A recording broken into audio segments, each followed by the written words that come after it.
Bismillahirrahmanirrahim. Assalamualaikum warahmatullahi wabarakatuh. Oke, perkenalkan saya Agung Rizky Priambudi dan teman saya. Alif Raihan Ramadan. Ya, jadi pada pertemuan kali ini kami akan membahas hukum termodinamika 1, 2, dan 3. Oke, tanpa berlama-lama kita lanjut ke slide selanjutnya.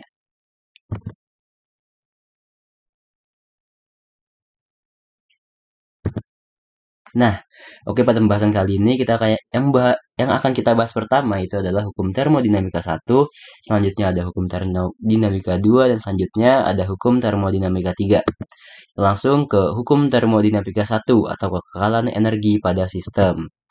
Ya, di sini kita tahu dulu hukum termodinamika, hukum dasarnya itu adalah energi tidak bisa diciptakan maupun dimusnahkan.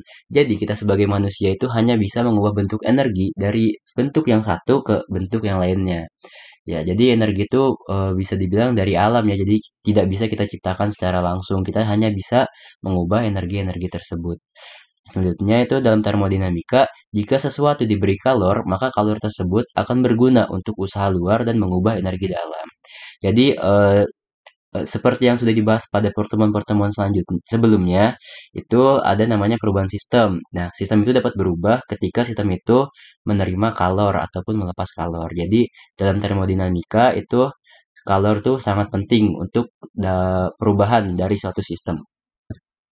Nah, selanjutnya ini ada bunyi hukum termodinamika 1, yang dimana untuk setiap proses apabila kalor Q diberikan kepada sistem dan sistem melakukan usaha atau W, maka akan terjadi perubahan energi dalam, yaitu energi dalam simbolnya adalah delta U sama dengan kalor dikurang usaha.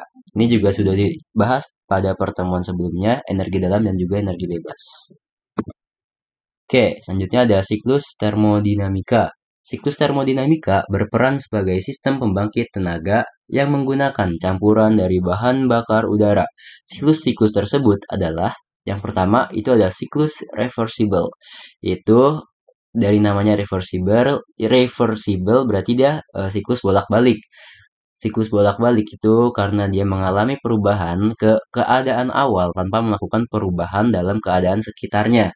Jadi siklus reversible tidak mengalami kerugian suatu suhu yang disebabkan oleh gesekan maupun radiasi. Jadi siklus reversible itu dia kayak ngeloop gitu ya. Jadi ketika dia menerima suatu energi, dia akan mengeluarkan energi tersebut dan terus bolak-balik seperti itu. Jadi tidak ada yang terbuang dari siklus tersebut.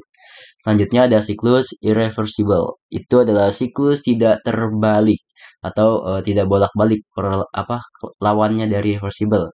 Jadi apabila melakukan perubahan ke keadaan yang semula, maka akan mengubah pada keadaan di sekitarnya juga. Dan tentu saja karena merupakan kebalikan dari siklus reversible, jadi siklus ini mengalami kerugian panas. Ya, seperti yang bisa teman-teman baca di sini itu siklus yang berlawanan dari reversible ya. Jadi kalau si reversible itu dia bolak-balik dan tidak mengalami kerugian, si irreversible dia akan mengalami kerugian karena ketika dia kembali ke keadaan semula itu mengubah keadaan di sekitarnya juga. Selanjutnya ada siklus Carnot. Siklus Carnot itu merupakan di sini kita masuk ke apa ya? Istilahnya itu kayak mesin Carnot ya atau mesin kalor. Jadi dia tuh kayak siklus yang hanya mengalami perubahan thermal dan juga diabatik yang melakukan kerja terhadap siklus reversible. Nah, jadi siklus Carnot ini siklusnya bolak-balik antara eh, isothermal dan juga adiabatik. Dan mesin Carnot juga melakukan kerja dengan dua sistem operasi yaitu operasi thermal dan adiabatik ya. Tadi yang sudah dibahas ya. Jadi mesin Carnot dan mesin Calor itu sama-sama mesin yang itu yang reversible. Oke. Nah, selanjutnya ini yang sudah sering dibahas itu ada isobarik, isotermal, isohorik, dan adiabatik.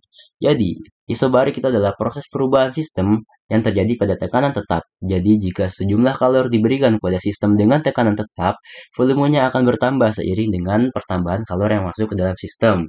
Selanjutnya ada isotermal, yaitu seperti yang kita tahu ya, yaitu perubahan sistem dalam keadaan suhu tetap, di mana delta U-nya itu sama dengan 0. Jadi sebenarnya ini juga udah dibahas di sebelum-sebelumnya, tapi ini kita bahas lagi dan ini mungkin kita hanya dasar-dasarnya aja ya, karena kemarin juga udah deep banget bahasannya. Selanjutnya ada isokorik, yaitu perubahan sistem tanpa mengalami perubahan volume. Walaupun sejumlah kalor masuk atau keluar sistem, tapi volume tidak akan mengalami perubahan. Dan ini memberikan pengertian bahwa sistem tidak melakukan atau menerima usaha volume tetap atau isovolumis atau isometrik, di mana usahanya itu sama dengan nol. Selanjutnya adalah adiabatik, yaitu proses perubahan sistem tanpa ada kalor yang masuk atau keluar dari sistem. Jadi bisa dibilang ini tuh kayak sistem isolasi di mana tidak ada kalor dan tidak ada kalor yang masuk atau keluar sistem. Dan suhunya tidak tetap, proses adiabatik dapat dilakukan dengan cara menutup sistem serapat-rapatnya atau metode isolasi. Nah, ini ya selanjutnya ada rumus termodinamika, di mana kalor itu sama dengan energi dalam ditambah usaha. Dengan ketentuan, kalor positif itu ketika sistem menerima kalor, dan Q negatif itu ketika sistem melepas kalor, dan juga ada W positif ketika sistem melakukan usaha, W negatif ketika sistem dikenai usaha, delta U positif terjadi karena pertambahan energi dalam, dan delta U negatif terjadi penurunan energi dalam. Dan keterangannya itu adalah delta U sama dengan perubahan energi dalam dengan satuan joule, Q adalah kalor dengan satuan joule, dan W adalah usaha dengan satuan joule. Nah, yang di bawah itu yang delta U sama dengan Q min W itu hanya perubahan atau diputar-putar aja ya. Jadi ketika kita nyari Q maka delta U tambah W, ketika kita nyari delta U maka Q dikurang W. Selanjutnya ini adalah rumus dari usaha dari isobarik isokorik, di mana isobarik itu rumusnya W sama dengan P dikali delta delta V, dan isokorik itu W sama dengan 0, isotermal itu W sama dengan nRT kali ln kali V2 per V1, dan selanjutnya ada adiabatik di mana W sama dengan min 3 per 2 dikali N kali R kali delta T dengan catatan gas monoatomik. Ini juga sudah dibahas di pertemuan sebelumnya, di mana ada juga tentang gas monoatomik dan juga gas diatomik. Mungkin bisa teman-teman lihat di buku catatannya masing-masing. Dengan keterangan T itu ada suhu dengan satuan Kelvin, jangan Celcius. Dan P adalah tekanan dengan satuan Pascal atau Newton per meter kuadrat. Dan V adalah volume dengan satuan meter kubik. N adalah jumlah mol. Dan ini ada kayak konversi ya. Jadi 1 liter itu 1 kali 10 pangkat min 3 meter kubik, karena 1 liter adalah 1 dm pangkat 3, jadi kita ubah ke meter jadi 1 kali 10 pangkat 3 min 3 meter kubik. Dan 1 atmosfer adalah 105 Pascal atau ikut soal. Oke, next. Nah, ini ada mesin Carnot. Jadi tadi kan ada mesin Carnot dan juga mesin kalor. Nah, perbedaan mesin Carnot dan mesin kalor itu sebenarnya hanya di efisiensinya saja. Mesin Carnot itu dia efisiensinya 100%, sedangkan mesin kalor dia hanya 30%. Mungkin nanti di pertemuan selanjutnya ada pembahasan tentang mesin Carnot, di mana ini untuk mencari efisiensi mesin Carnot itu 1 min TR per T dikali 100%.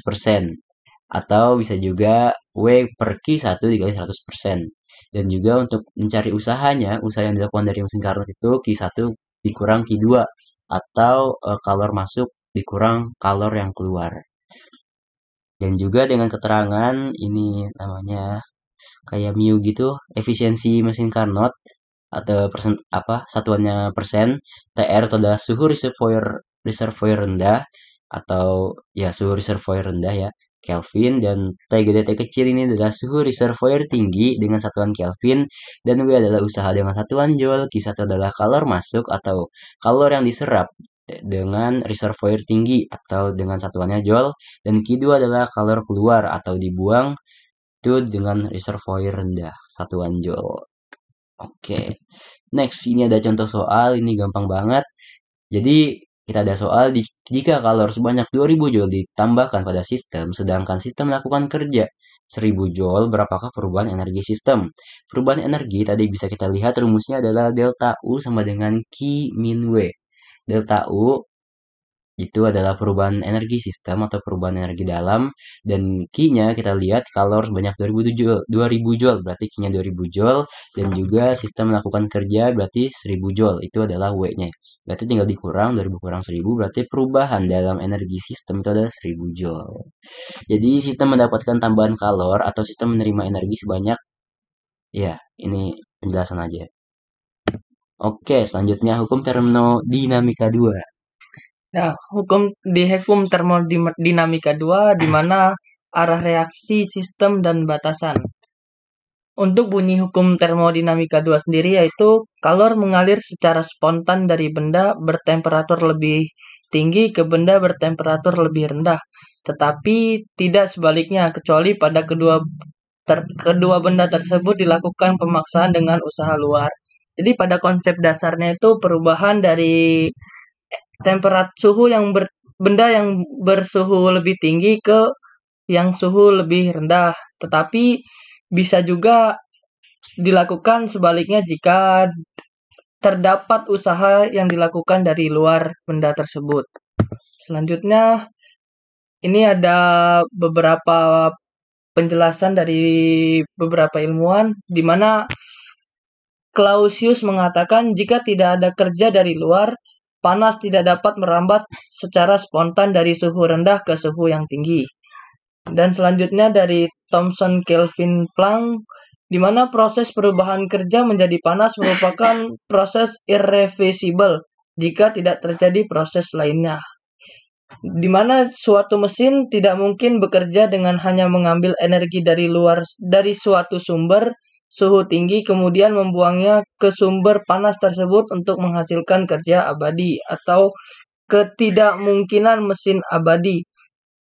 Dan ini ada penjelasan tentang mesin Carnot adalah salah satu mesin reversible yang menghasilkan daya paling ideal.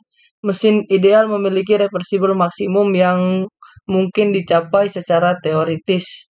Ya tadi dijelaskan oleh Agung ya mesin Carnot juga yang memiliki efisiensi 100%.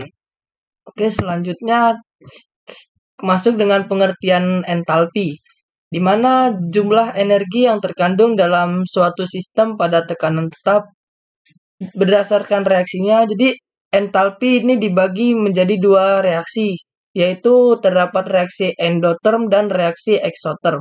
Di mana reaksi endotherm itu perubahan sistem yang menyerap atau membutuhkan kalor, dan untuk exotherm perubahan sistem yang menghasilkan atau melepas kalor. Ya, yang endo itu untuk menyerap dan exo itu yang melepas atau menghasilkan. Oke, selanjutnya untuk pengertian entropi. Entropi merupakan besaran termodinamika yang menyerupai perubahan setiap keadaan, dari keadaan awal hingga keadaan akhir. Jadi entropi ini yaitu sebuah perubahan yang terjadi pada sistem dari awal hingga akhir. Jadi semakin tinggi entropi suatu sistem, maka menunjukkan sistem semakin tidak teratur. Entropi sama seperti halnya tekanan dan temperatur, yang merupakan salah satu sifat dari sifat fisik yang dapat diukur dari sebuah sistem. Apabila sejumlah kalor Q diberikan pada suatu sistem dengan proses reversible pada suhu konstan, maka besarnya perubahan entropi sistem adalah dengan rumus delta S sama dengan Q per T, di mana delta S merupakan perubahan entropi dengan satuan Joule per Kelvin, dan Q yaitu kalor dengan satuan Joule, dan T suhu dengan satuan Kelvin. Selanjutnya di sini ada penjelasan tentang mesin kalor. Tadi yang mesin Carnot sudah jelaskan, yang selanjutnya kita mesin kalor, di mana sebuah mesin kalor adalah sesuatu alat yang menggunakan kalor atau panas untuk melakukan usaha atau kerja. Mesin kalor memiliki 3 ciri utama. 1. Kalor dikirimkan ke mesin pada temperatur yang relatif tinggi dari suatu tempat yang disebut reservoir panas. Yang kedua, sebagian dari kalor input digunakan untuk melakukan kerja oleh working substance dari mesin, yaitu material dalam mesin yang secara aktual melakukan kerja. Dan yang ketiga, sisa dari kalor input heat dibuang pada temperatur yang lebih rendah dari temperatur input ke suatu tempat yang disebut reservoir dingin. Jadi mesin kalor ini yaitu perubahan dari kalor yang awalnya dari suhu yang relatif tinggi menuju ke suhu yang relatif lebih rendah. Oke, selanjutnya ini ada tadi melanjutkan penjelasan mesin kalor di mana ini dari suhu tinggi itu dengan kalor 1000 dan menuju ke suhu yang lebih rendah menjadi 700 joule, dan di mana dari mesin kalor ini terdapat usaha yaitu 300 joule. Jadi usaha oleh mesin kalor ini 300 joule didapat dari dengan rumus kan W sama dengan QH per QC, dan QH itu sendiri suhu tingginya 1000 joule dikurang suhu rendahnya 700 QC, dan untuk efisiensi mesin kalor ini sendiri yaitu 30%. Oke, selanjutnya mesin kalor. Mesin kalor untuk menghasilkan efisiensi yang tinggi, sebuah mesin kalor harus menghasilkan jumlah kerja yang besar dan kalor input yang kecil. Karenanya, efisiensi E dari suatu mesin kalor didefinisikan sebagai perbandingan antara kerja yang dilakukan oleh mesin W dengan kalor input QH, di mana E sama dengan kerja yang dilakukan per input panas, yaitu disimbolkan W sama dengan W per QH. Jika kalor input semuanya dikonversikan menjadi kerja, maka mesin akan mempunyai efisiensi 1 karena W sama dengan QH. Dikatakan mesin ini memiliki efisiensi 100.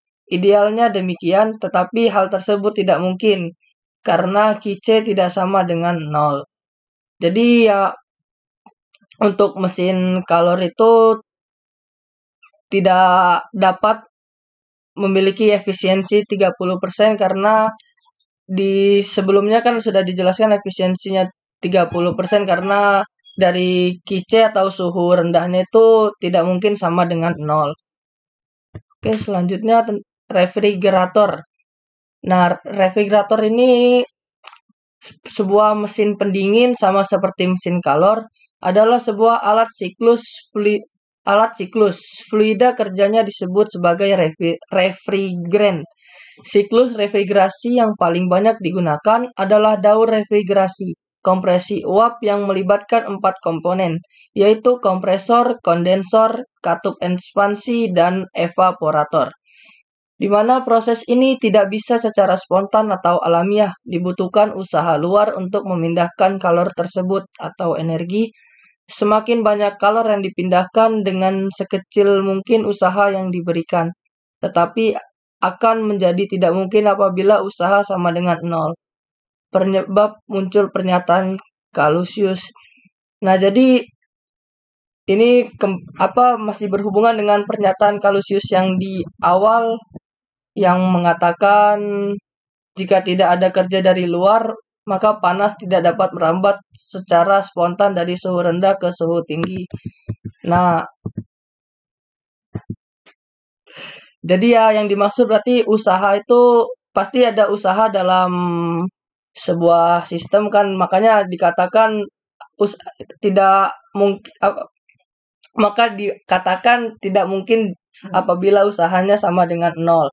Dan refrigerator ini, mesin pendingin ini, di mana perubahan dari kalor dari yang suhu kerendah menuju ke suhu yang tinggi. Nah, ini Clausius statement atau pernyataan dari Clausius. Tidak mungkin ada mesin siklus yang efek satu-satunya adalah untuk mentransfer energi panas dari suatu objek ke objek lain pada suhu yang lebih tinggi tanpa usaha dari luar. Nah, maksudnya jadi di sini suhu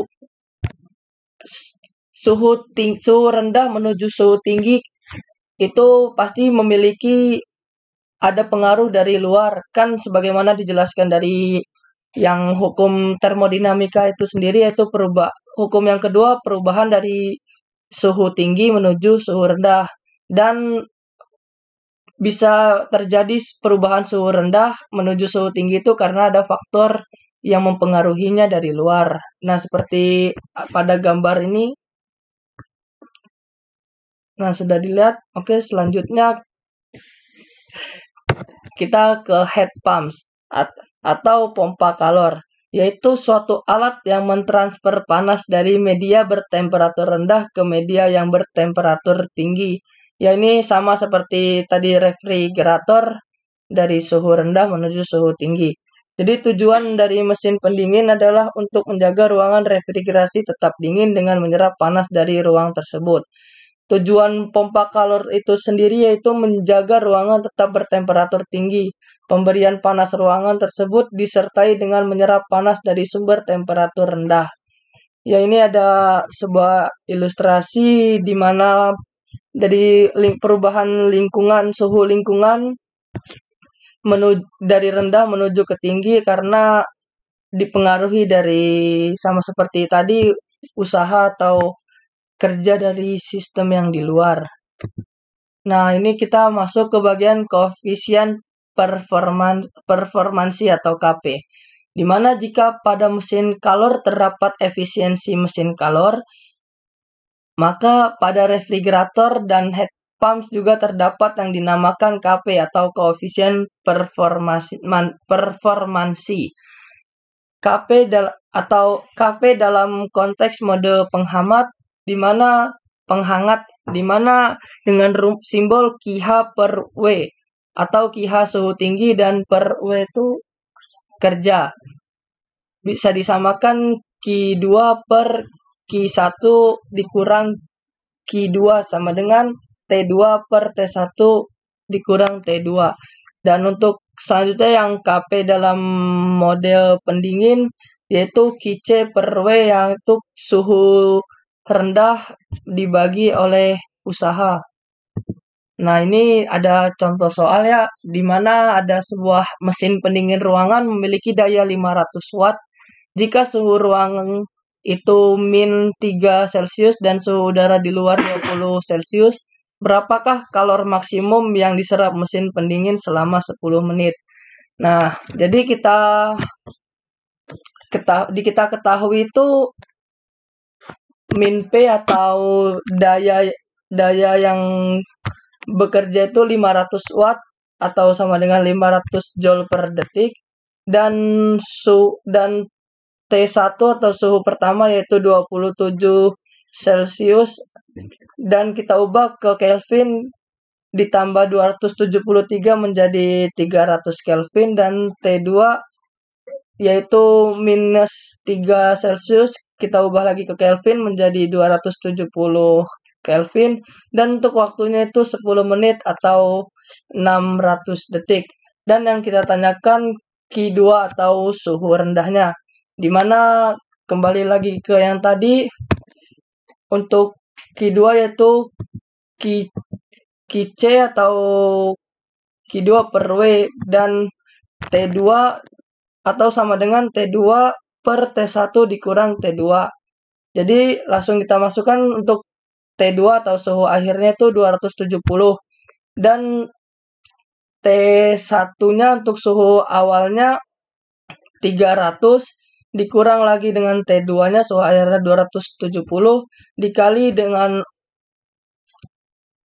dayanya yaitu 500 dan ditemukan Q2-nya yaitu 4500 joule dalam waktu 10 menit. Jadi 4500 ini dikalikan 600 detik yaitu 2,7 dikali 10 pangkat 6 joule. Oke, untuk selanjutnya kita ke hukum termodinamika 3. Untuk bunyi hukum termodinamika 3 itu sendiri yaitu suatu sistem yang mencapai temperatur 0 absolut, semua prosesnya akan berhenti dan entropi sistem akan mendekati nilai minimum. Entropi benda berstruktur kristal sempurna pada temperatur 0 absolut bernilai 0. Di mana di hukum termodinamika 3 ini terdapat energi bebas. Energi bebas ketika ada proses yang konstan, maka hal tersebut dipengaruhi oleh dua faktor. Di sini terdapat dua faktor yang mempengaruhi energi bebas, yaitu satu, energi yang turun, dan entropi pada sistem yang naik. Dan dari kedua faktor tersebut, kita perlukan sebuah besaran. Besaran ini yang biasa kita sebut dengan energi bebas yang dilambangkan dengan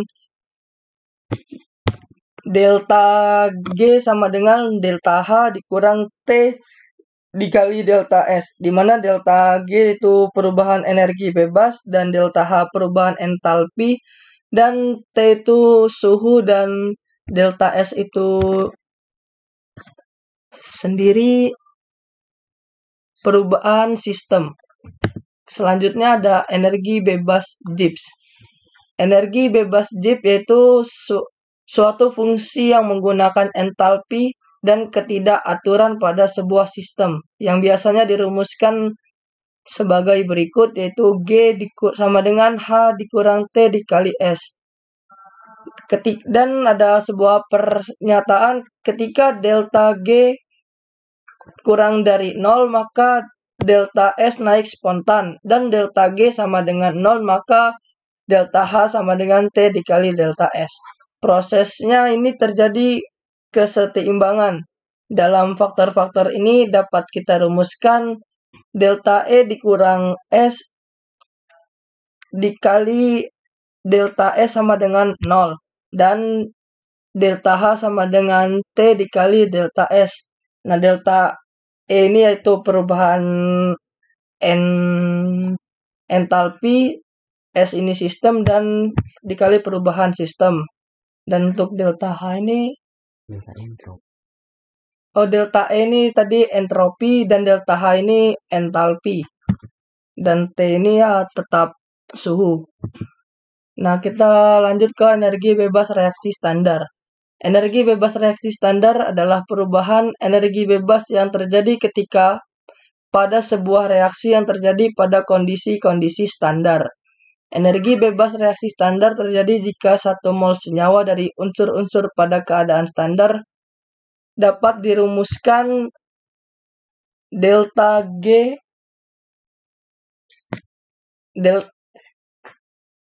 G sama dengan sigma delta G produk dikurang sigma delta G reaktan.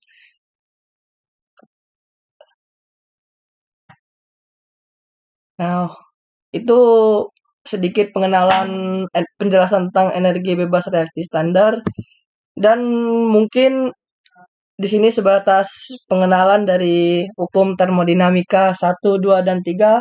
Mungkin ada penjelasan lanjutnya nanti saat presentasi.